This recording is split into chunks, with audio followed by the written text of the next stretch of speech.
Hi, in this video, I will describe the first 4 steps to set up the prototype. Step 1 consists on the sizing of the system and can be done with the handling guide online or the electric motion sizing tool from Festo. I will not do the sizing for the prototype because I have already done some videos for sizing linear drives, rotary drives, and even 3D gantries. You can watch these videos if you're interested in the sizing process. I will write the links in the description. Once the system has been sized, meaning that the components have already been chosen, the commissioning of the servo drives must be done. For this, you need the Festo automation suite. But like in step 1, I will not show this process because I have already done some videos for commissioning electric drives, and the process is always similar. If you want to know how this is done, I'll put in the description the links of my videos related to the commissioning. Step 3 is about the process to install the Palletizer backend, which is the motion control software that is pre-installed in the PLC.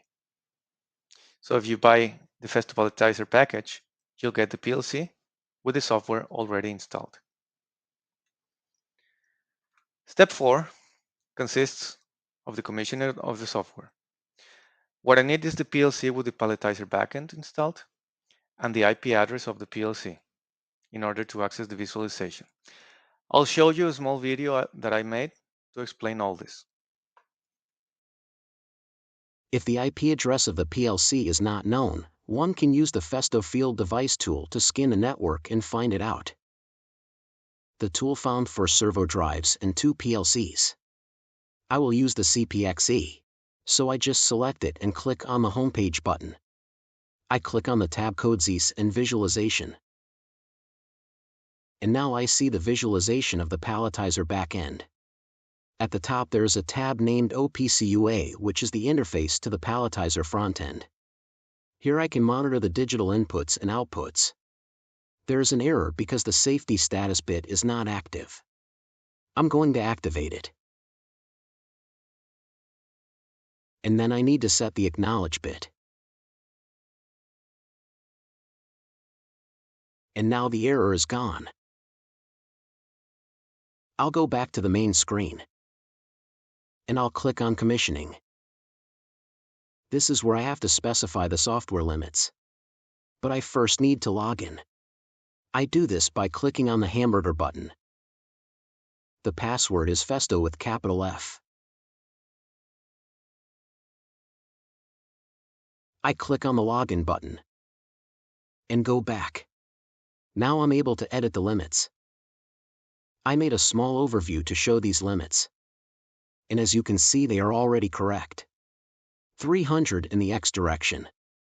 230 millimeters in the Y direction. 75 in the Z direction.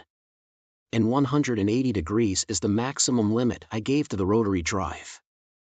I go now to homing config. And specify the homing order.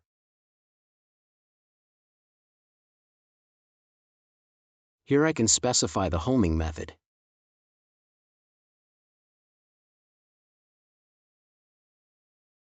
In my case, I want home to be this right corner.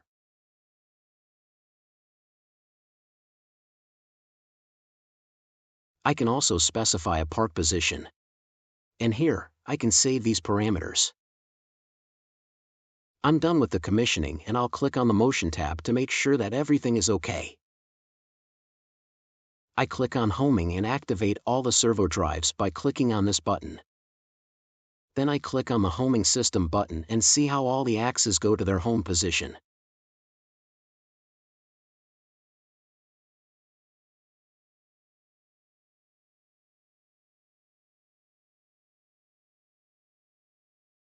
And after being homed, the system go to the park position. Now I go to manual movement to test each axis. I'm jogging the x-axis in the positive direction. And now the negative direction. The y-axis in the positive direction. And the negative direction. The z-axis in the positive direction. And negative direction. the rotary drive in the positive direction and the negative direction. Everything looks okay, and now, I'm done with the commissioning. In the next video, I'll show you step 5 and 6. Thanks for watching. Bye.